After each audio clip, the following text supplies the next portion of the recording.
ہمارے ذمہ یہ ہے کہ ہم اپنے گناہوں کا احساس پیدا کریں. ہماری ذمہ داری یہ ہے کہ ہم توبہ سچی اور کھری کریں. ہماری ڈیوٹی یہ ہے کہ ہم اللہ کی بارگاہ میں صحیح معنوں میں حاضری دیں. ہم توبہ بھی جھوٹی کرتے ہیں، بلکہ اگر میں کہوں کہ مذاق کرتے ہیں. شب برات آنے والی ہے نا، کس دن ہے؟ جمعرات کو شب برات آئے گی. کچھ لوگ تو خیر ویسے ڈٹ جاتے ہیں، کہتے ہیں ہم نہیں مانتے. وہ پکے لگے ہوئے ہیں، وہ کہتے ہیں نہیں عبادت نہیں کرنی چاہیے. میں نے کہا یار بس کرو، چھوڑ دو. اب اللہ کی عبادت کرنے کے لیے بھی تم سے سند لینی پڑے گی کہ مولوی صاحب اجازت دیں، نفل پڑھ لیں. اجازت لینی پڑے گی. اور بندے بڑے سمجھدار ہیں، وہ کوئی سیاسی بندہ دوسری پارٹی کا آ جائے تو اسے مطمئن کر لیتے ہیں. کچھ مسئلہ دوسری جماعت کا مسئلہ پوچھ لے، کہتے ہیں مولوی صاحب پوچھ کے دسا گا. یہ موٹی سی بات ہے. شبرات کو کیا ہوتا ہے؟ عبادت. کیا ہوتا ہے؟ بول کے بتائیں. یہی ہوتا ہے نا. تو اس کے لیے سرٹیفکیٹ کی ضرورت ہے جی. والذین یبیتون لربہم سجدا وقیاما. اللہ فرماتے ہیں میرے بندے ساری رات گزار دیتے ہیں یا قیام کرتے ہوئے یا سجدہ کرتے ہوئے. اس کے لیے سرٹیفکیٹ کی ضرورت ہے. بڑی جلدی مسئلہ پوچھنے آ جاتے ہیں لوگ. ہاں، ایک وہ ہے جو مانتے ہی نہیں سرے سے. ایک وہ ہے جو بڑا عجیب مانتے ہیں. وہ کہتے ہیں شبرات ہے، چھوٹا گوشت ہی نہیں مل رہا دکان سے. بھئی شبرات گوشت کھانے کا دن ہے، حلوہ کھانے کا دن ہے. شب برات موج کرنے کا دیہڑا آ گیا. شب برات شبرات آئی ہے، پہلے کلو گوشت آتا تھا، اب 2 کلو لے لو. یہ کون سا طریقہ ہے شب برات منانے کا؟ اور پھر شب برات منائی جائے گی. معراج شریف سے پٹاخے چل رہے ہیں روز شام کو. چلتے ہیں نا؟ نہیں میں کہوں مینوں غلطی لگتی، تسی بولے نہیں نا. چلتے ہیں پٹاخے. کون بیچتا ہے پٹاخے؟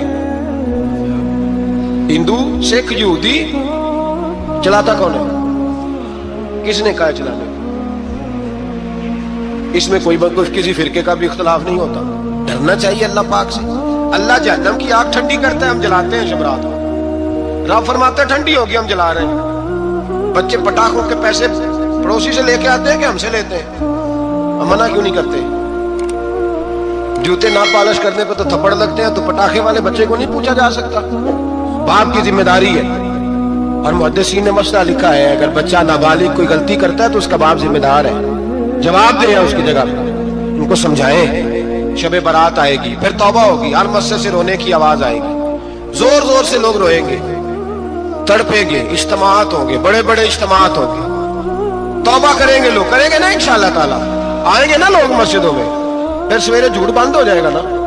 اگلی صبح ملاوٹ ختم، کم تولنا ختم.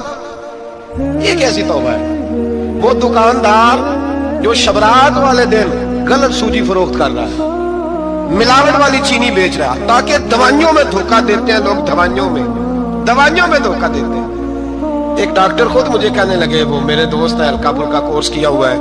کہتے ہیں میرے دوست ہیں کئی سارے لوگ، تو ایک ایسا ہی ہمارے شعبے کا آدمی تھا، تو اپنے ابا جی کو وہ ڈرپ لگانے لگا. تو ابا جی کہنے لگے پتر مینو اصلی لا دے تیری مہربانی، مینو اصلی لا دے تیری مہربانی، لوکھا علی نہ لا دے. یہ حال ہو گیا. جب آج مجھے بتائیں وہ قوم اخلاقی طور پہ کتنی گر چکی ہے جو دوائیوں میں زہر بیچتی ہے، دوائیوں میں. اور میں انشاءاللہ کسی موقع پر تفصیل سے اس پر گفتگو کروں گا، بڑی تفصیل سے.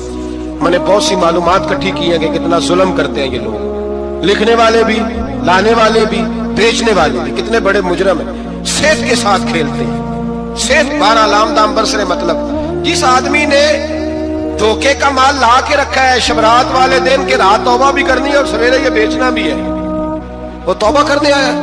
جس نے دھوکے کا مال لا کے رکھا ہے کہ سویرے بیچنا ہے اور رات توبہ بھی کرنی ہے، وہ توبہ کر رہا ہے کہ مذاق کر رہا ہے؟ توبہ میری توبہ، استغفر اللہ، یا اللہ معاف کر دے، اونچی اونچی آواز میں رو رہا ہے. اور سویرے سارے چکر وہی ہیں. یہ کیسی توبہ ہے؟ توبہ کیا ہے؟ میرے نبی پاک علیہ السلام کے غلاموں نے توبہ کی تقسیم کی. حضرت حسن بصری سے کسی نے پوچھی توبہ کیا ہے، تو آپ نے فرمایا توبہ یہ ہے کہ جب تو توبہ کر لے تو پھر اس جگہ نظر نہ آنا جہاں کھڑے ہونے سے رب رسول ناراض ہوتے.